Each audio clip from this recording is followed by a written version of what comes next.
উপমহাদেশে শুরু হয়ে গেছে যুদ্ধের রক্তাক্ত অধ্যায়। মধ্যরাতে আচমকা মিসাইল বৃষ্টিতে কেঁপে উঠল আজাদ কাশ্মীর। উল্টো দিক থেকে পাকিস্তানও দিল আগুনে জবাব। পরিস্থিতি বলছে যুদ্ধের দ্বার প্রান্তে নয়, বরং শুরু হয়ে গেছে পাক ভারত যুদ্ধ। দিনের আলো ছড়ানোর আগেই শুরু হলো পাক ভারত যুদ্ধের প্রথম দিন। প্রায় কয়েক দশক পর আবারও নতুন করে যুদ্ধের সূত্রপাত পেহেলগামে হামলার ঘটনার জের। পাকিস্তানের পাল্টা হামলায় প্রাণ গেছে 3 ভারতীয় বেসামরিকের। বিষয়টি নিশ্চিত করেছে ভারতের সেনাবাহিনী।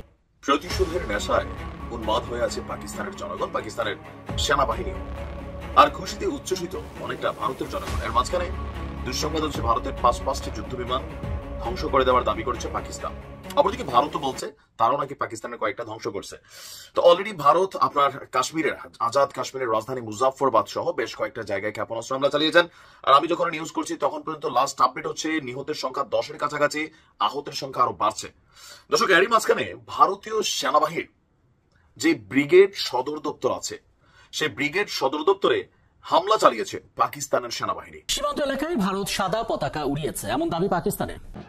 সীমান্তে সাদা পতাকা উড়িয়ে ভারতীয় বাহিনী আত্মসমর্পণের ইঙ্গিত দিয়েছে বলে দাবি করেছেন পাকিস্তানের তথ্যমন্ত্রী আতাউল্লাহ তার। একের পর এক হামলা পাল্টা হামলা শুরু হয়ে গেছে। যুদ্ধ যদি দীর্ঘায়িত হয় তাহলে ভবিষ্যৎ কি হবে, কেমন সমীকরণ দাঁড়াবে এই অঞ্চলের ভূ রাজনীতির।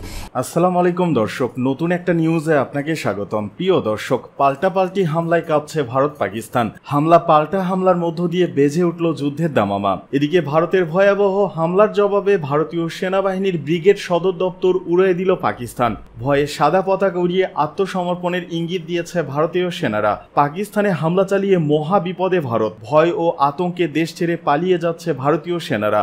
আতঙ্কে বাংকারে আশ্রয় নিলেন নরেন্দ্র মোদী। বেরিয়ে এলো চাঞ্চল্যকর তথ্য।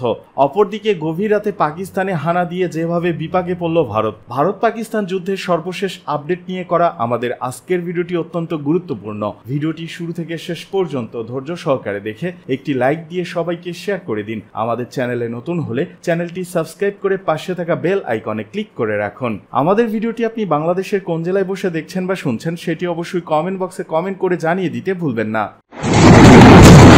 উপমহাদেশে শুরু হয়ে গেছে যুদ্ধের রক্তাক্ত অধ্যায়। মধ্যরাতে আচমকা মিসাইল বৃষ্টিতে কেঁপে উঠল আজাদ কাশ্মীর। উল্টো দিক থেকে পাকিস্তানও দিল আগুনে জবাব। পরিস্থিতি বলছে যুদ্ধের দ্বার প্রান্তে নয়, বরং শুরু হয়ে গেছে পাক ভারত যুদ্ধ। কাশ্মীর সীমান্তে শুরু হয়েছে রক্তাক্ত সংঘর্ষ। 7 মে দিবাগত রাতে আজাদ কাশ্মীরে অন্তত 9টি স্থানে ক্ষেপণাস্ত্র নিক্ষেপ করেছে ভারতীয় সশস্ত্র বাহিনী। অপারেশন সিন্দুর নামে চালানো এই ভয়ঙ্কর অভিযানে পাকিস্তানের ভূখণ্ডে আঘাত হানে ভারত, যাতে এক শিশু সহ 3 জন নিরীহ নাগরিক নিহত হয়েছেন। গুরুতর আহত হয়েছেন অন্তত 12 জন। কয়েক মিনিটের মধ্যেই এই হামলার পাল্টা জবাব দিয়েছে পাকিস্তান। পাকিস্তানের ডিজিএফআই প্রধান লেফটেন্যান্ট জেনারেল আহমেদ শরীফ চৌধুরী নিশ্চিত করেছেন ভারতের উদ্দেশ্যে পাল্টা হামলা শুরু হয়ে গেছে। পাকিস্তানের প্রতিরক্ষা মন্ত্রী খাজা আসিফ আরও এক ধাপ এগিয়ে স্পষ্ট ভাষায় বলেছেন, ভারত কাপুরুষের মতো নিজেদের আকাশসীমা থেকে হামলা চালিয়েছে। তারা টার্গেট করেছে বেসামরিক এলাকাকে। এখন তাদের পালানোর কোনো পথ নেই। উপযুক্ত জবাব পাবে ওরা। পাকিস্তানের সরকারি টেলিভিশন পিটিভি এর দাবি, এটি নিছক একটি সীমান্ত উত্তেজনা নয়, এটি সরাসরি যুদ্ধের ঘোষণা। ভারতের পক্ষ থেকে দাবি করা হয়েছে তারা শুধুমাত্র সন্ত্রাসীদের ঘাঁটি লক্ষ্য করেই হামলা চালিয়েছে এবং পাকিস্তানি সেনাবাহিনীর অবকাঠামো একেবারেই অক্ষত রয়েছে। কিন্তু প্রশ্ন উঠেছে, শিশু নিহত হলে তা কি শুধুই সন্ত্রাসী বিরোধী হামলা? ভারত বলছে, আমরা পাকিস্তান অধিকৃত জম্মু কাশ্মীরের 9টি স্থানে হামলা চালিয়েছি, যেখান থেকে আমাদের বিরুদ্ধে হামলার পরিকল্পনা হচ্ছিল। এটি ছিল এককেন্দ্রিক নিয়ন্ত্রিত আঘাত, কিন্তু বাস্তব চিত্র ভয়াবহ। কাশ্মীর সীমান্তে এখন বারুদের গন্ধ, ধ্বংসস্তূপ আর মানুষের আর্তনাদ। 2 দেশের যুদ্ধ জাহাজ, যুদ্ধ বিমান এবং সেনারা সীমান্তে প্রস্তুত। যে কোনো মুহূর্তে শুরু হতে পারে পূর্ণমাত্রার যুদ্ধ। পাকিস্তানের পাল্টা হামলায় প্রাণ গেছে 3 ভারতীয় বেসামরিকের। বিষয়টি নিশ্চিত করেছে ভারতের সেনাবাহিনী। উপত্যকার পুঞ্চ রাজৌরি এলাকায় পাকিস্তানি বাহিনীর ছোড়া গোলার আঘাতে মৃত্যু হয় তাদের। এদিকে হামলার সময় ভারতের 5টি যুদ্ধ বিমান ভূপাতিতের দাবি করেছে পাকিস্তান, যাদের মধ্যে 3টি রাফাল এবং বাকি 2টি মিগ ও সুখোই সিরিজের যুদ্ধ বিমান। এ সময় বন্দী করা হয় ফাইটার জেটগুলোর পাইলটদের। এছাড়াও ধ্বংস করা হয়েছে ভারতীয় বাহিনীর একটি ড্রোন। এছাড়াও সীমান্তে ভারতীয় সেনাবাহিনীর একটি ব্রিগেড সদর দপ্তর গুড়িয়ে দেওয়ার দাবি করেছে ইসলামাবাদ। 2 দেশের নিয়ন্ত্রণ রেখার ধুন্দিয়াল সেক্টরে এর অবস্থান।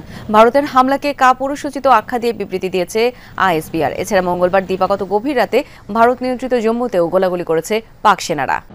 সীমান্তে সাদা পতাকা উড়িয়ে ভারতীয় বাহিনী আত্মসমর্পণের ইঙ্গিত দিয়েছে বলে দাবি করেছেন পাকিস্তানের তথ্যমন্ত্রী আতাউল্লাহ তারার। আজ বুধবার সাংবাদিকদের সঙ্গে আলাপকালে তিনি এই কথা বলেন। পাকিস্তানের সংবাদ মাধ্যম জিও নিউজ এক প্রতিবেদনে এই তথ্য জানিয়েছে, তবে ভারতের পক্ষ থেকে এই ব্যাপারে কোনো বক্তব্য পাওয়া যায়নি। আতাউল্লাহ তারার বলেন, পাকিস্তান সেনাবাহিনী প্রতিশোধ এবং রাতভর অভিযানের পর নিয়ন্ত্রণ রেখার কাছে চূড়া কমপ্লেক্সে ভারতীয় সেনাবাহিনী আত্মসমর্পণের প্রতীক হিসেবে সাদা পতাকা উড়িয়েছে বলে জানা গেছে। এর মাধ্যমে ভারত মূলত তাদের পরাজয় মেনে নিয়েছে। সূত্রের বরাত দিয়ে পাকিস্তানের তথ্যমন্ত্রী আরও জানান, ওই এলাকায় পাকিস্তানি সেনাবাহিনী শত্রুপক্ষের বেশ কয়েকটি পোস্টে ব্যাপক ক্ষয়ক্ষতি ঘটিয়েছে। আতাউল্লাহ তারার বলেন, ভারতীয় গণমাধ্যমেও পাকিস্তানের গোলাগুলিতে ভেঙে পড়া ভারতীয় বিমান বাহিনীর ধ্বংসাবশেষ দেখানো হয়েছে। পাকিস্তানের তথ্যমন্ত্রী আরও বলেন, ভারতীয় বাহিনী সাধারণ নাগরিকদের উপর হামলা চালালেও পাকিস্তান সশস্ত্র বাহিনী কেবল সামরিক লক্ষ্যবস্তুতে আঘাত এনেছে এবং সেগুলো ধ্বংস করেছে।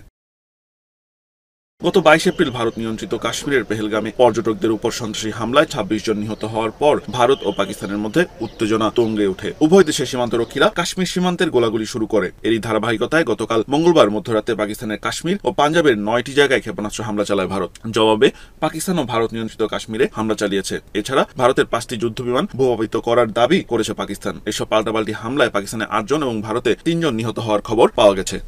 প্রতিশোধের নেশায় উন্মাদ হয়ে আছে পাকিস্তানের জনগণ, পাকিস্তানের সেনাবাহিনীও। আর খুশিতে উচ্ছ্বসিত অনেকটা ভারতের জনগণ। এর মাঝখানে দুঃসংবাদ হচ্ছে, ভারতের 5টি যুদ্ধ বিমান ধ্বংস করে দেওয়ার দাবি করেছে পাকিস্তান। অপরদিকে ভারতও বলছে তারাও নাকি পাকিস্তানের কয়েকটা ধ্বংস করছে। তো অলরেডি ভারত আপনার কাশ্মীরের আজাদ কাশ্মীরের রাজধানী মুজাফফরবাদ সহ বেশ কয়েকটা জায়গায় ক্ষেপণাস্ত্র হামলা চালিয়েছেন। আর আমি যখন নিউজ করছি তখন পর্যন্ত লাস্ট আপডেট হচ্ছে নিহতের সংখ্যা 10-এর কাছাকাছি, আহতের সংখ্যা আরো বাড়ছে। দর্শক, এরই মাঝখানে ভারতীয় সেনাবাহিনীর যে ব্রিগেড সদর দপ্তর আছে, সেই ব্রিগেড সদর দপ্তরে হামলা চালিয়েছে পাকিস্তানের সেনাবাহিনী। আপনার মধ্যরাতে পাকিস্তানি মিসাইল ছুড়েছিল ভারত। এর জবাবে আপনার ভারতের বিরুদ্ধে পাল্টা হামলা চালানো শুরু করেছে ইসলামাবাদ। দেশটির নিরাপত্তা বাহিনীর একটি সূত্র আপনার সরকারি টিভি চ্যানেল পিটিভিকে বলছে যে ভারতীয় সেনাদের ব্রিগেড সদর দপ্তরে হামলা চালিয়ে এটিকে ধ্বংস করে দেওয়া হয়েছে। আপনার এছাড়া সীমান্ত রেখার দুদুনিয়াল সেক্টরে মিসাইল ছুড়ে ভারতীয় সেনাদের একটি চৌকি, মানে মনিটরিং করার জন্য যে চৌকি থাকে, সেই চৌকি ধ্বংস করা হয়েছে, জানিয়েছে পাকিস্তানের গণমাধ্যম এক্সপ্রেস ট্রিবিউন। এর আগে পাকিস্তানের ডিজিএফআই এর মহাপরিচালক লেফটেন্যান্ট জেনারেল আহমেদ শরীফ চৌধুরী তিনি বলছেন, ভারত মধ্যরাতে তাদের বিভিন্ন জায়গায় মিসাইল হামলা চালিয়েছে এবং আহত নিহতের সংখ্যা ক্রমবর্ধমান হচ্ছে। আপনার কুটলি ভাওয়ালপুরের পূর্ব আহমেদ বাগ, মুজাফফরবাদ এবং মুর্দিকেতে এই হামলাগুলো চালানো হয়েছে। একজন শিশু সহ আরো কিছু হত্যার ঘটনা ঘটেছে এবং কোটলির 2টি মসজিদে ভারতীয় মিসাইল আঘাত এনেছে দাবি পাকিস্তানের। বলছে মসজিদের উপর এসব হামলা প্রমাণ করে এগুলো আরএসএস এর হিন্দুত্ববাদীদের মতাদর্শ, কারণ তারা মসজিদেই টার্গেট করেছে। অপরদিকে আজাদ কাশ্মীরের রাজধানী মুজাফফরবাদের একটি রাস্তায়ও মিসাইল আঘাত এনেছে, সেখানে হতাহতের খবর পাওয়া যায়নি। অপারেশন সিন্দুর নামের ভারতের এই অভিযানকে বেসিক্যালি ভিন্ন রকম হামলা হিসাবেই মনে করছে, কারণ এই মুহূর্তে আপনার মোদির যে সরকার, এটাতে হিন্দুত্ববাদী একটা সরকারকেই তারা প্রতিষ্ঠিত করার চেষ্টা করছে এবং ভারতের অধিকাংশ ধর্মপ্রাণ যারা হিন্দুরা আছেন তাদেরকে নানানভাবে উস্কায়া গত 10 বছরে তাদের ভিতরে যে সাম্প্রদায়িক একটা মানে মেন্টালিটি ঢুকাই দেওয়া হয়েছে, এটা এখন তারা ভারতের মধ্যে থাকা মানুষের উপর যেমন ছড়াইছে, সেই সীমানা পার করে পাকিস্তানের দিকে ছড়ানোর চেষ্টা করছে, বাংলাদেশেও কিন্তু ছড়ানোর চেষ্টা করছে। তাদের মুভিতে এগুলো ঘটে।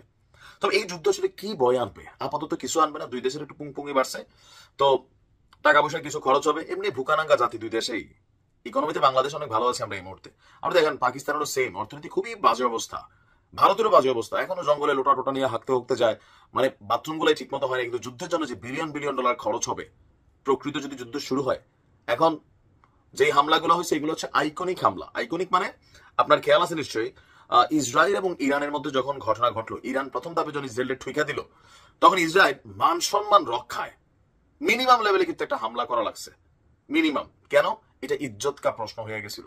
যদি না করতো তাহলে ইসরায়েলের প্রতি অনেক দেশ তারা উল্টাপাল্টা চিন্তা করতো, সাপোর্ট বন্ধ হয়ে যেত, ইসরায়েলের জনগণের কাছে যে সরকার ক্ষমতায় সে বিপদে পড়তো। তো এখন ভারত যদি এত রোগের মহড়া টহরা সবকিছু করে অভিযান না চালাইতো, তাহলে মোদীর সরকারকে নিয়ে মানুষ মেয়াময় কথা বলতো।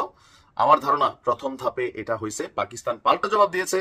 ক্ষয়ক্ষতির পরিমাণে পাকিস্তান বেশি হয়েছে, কারণ মানুষের জীবনের কোনো দাম হয় না। তবে ভারতের কোনো মানুষ, আমি যখন নিউজটা রেকর্ড করছি এখনো মারা যায়নি, তবে পাকিস্তান বলছে প্রতিশোধ নেবে। আমি জানি না কখন কোন ঘটনা ঘটায়, তবে আমি ব্যক্তিগতভাবে দোয়া করি এই যুদ্ধটা বড় দিকে না যাক। 3 দেশ ক্ষতিগ্রস্ত হবে, বাংলাদেশও, ভারত পাকিস্তানের সাথে। আর দিন শেষে ভারত পাকিস্তান এখানে যারাই বসবাস করে এই ভূখণ্ডে, আমরা কাছাকাছি লেভেলের মানুষ সবাই ভালো থাকুন। কারণ এই যুদ্ধে একটা কথা বলে শেষ করি, মোদি বা শাহবাজ শরীফের কিচ্ছু হবে না, মরবে আম জনতা, সিপাহীরা। এদিকে জবাব দেওয়ার বিষয়ে পাকিস্তান নেতাদের ঐক্য। ভারতের সামরিক হামলার পর পাকিস্তানের রাজনীতিতে বিরল ঐক্য দেখা গেছে। সরকার ও বিরোধী দলগুলো একসঙ্গে সেনাবাহিনীর পাশে দাঁড়িয়েছে এবং ভারতের বিরুদ্ধে পাল্টা জবাবের প্রতিশ্রুতি দিয়েছে। পাকিস্তানে পাঞ্জাব ও আজাদ কাশ্মীরের 9টি স্থানে হামলা চালায় ভারত। এর ফলে কমপক্ষে 26 জন নিহত ও 35 জন আহত হয়েছে। এরপরই পাকিস্তানের সব রাজনৈতিক দলের নেতারা একসুরে কথা বলছেন। অবশ্য তারা 22 এপ্রিলের পর ভারতের অভিযোগের জবাবে একই সুরে এতদিন কথা বলে আসছিলেন। মঙ্গলবার দিবাগত রাতে ভারতের হামলার জবাবে প্রধানমন্ত্রী শেহবাজ শরীফ হুঁশিয়ারি দিয়ে বলেছেন, এই কাপুরুষোচিত হামলা বরদাস্ত করা হবে না। এক্সে বিবৃতিতে তিনি বলেন, এই জঘন্য আগ্রাসনের শাস্তি হবেই। পাকিস্তান এই হামলার উপযুক্ত জবাব দেওয়ার পূর্ণ অধিকার রাখে এবং সেই জবাব ইতিমধ্যেই শুরু হয়েছে। তিনি বলেন, জাতি ঐক্যবদ্ধভাবে সেনাবাহিনীর পাশে দাঁড়িয়েছে। আমাদের মনোবল অটুট। নিহতদের পরিবারের সঙ্গে সমবেদনা ও সেনাদের জন্য প্রার্থনা করছি।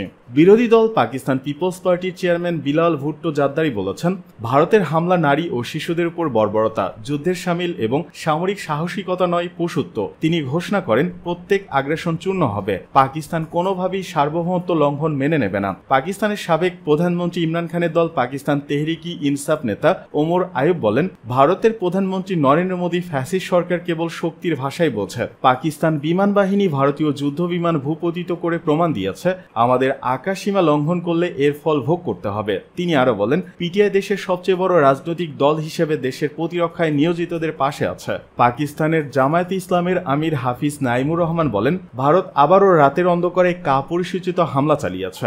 আগেও আমরা দিনের আলোতে জবাব দিয়েছি। ইনশাল্লাহ এবারও যথাযথ জবাব দেওয়া হবে। ভারতকে শিক্ষা দেওয়া অনিবার্য।